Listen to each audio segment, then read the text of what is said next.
just wanted to do a small project, something I'm working on in the garden. I've got 2 areas in the back of my garden which I need to create new plants for. I thought it was the right time, stuck at home, COVID-19 and everything, stuck in isolation for about 2-3 weeks.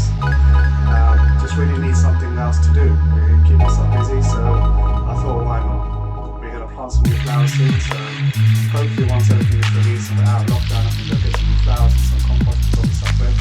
But yeah, I'm going to be using scrap wood that I have lying around in the back of my garden, some cladding that I have left over from the workshop, so let's see how this comes along.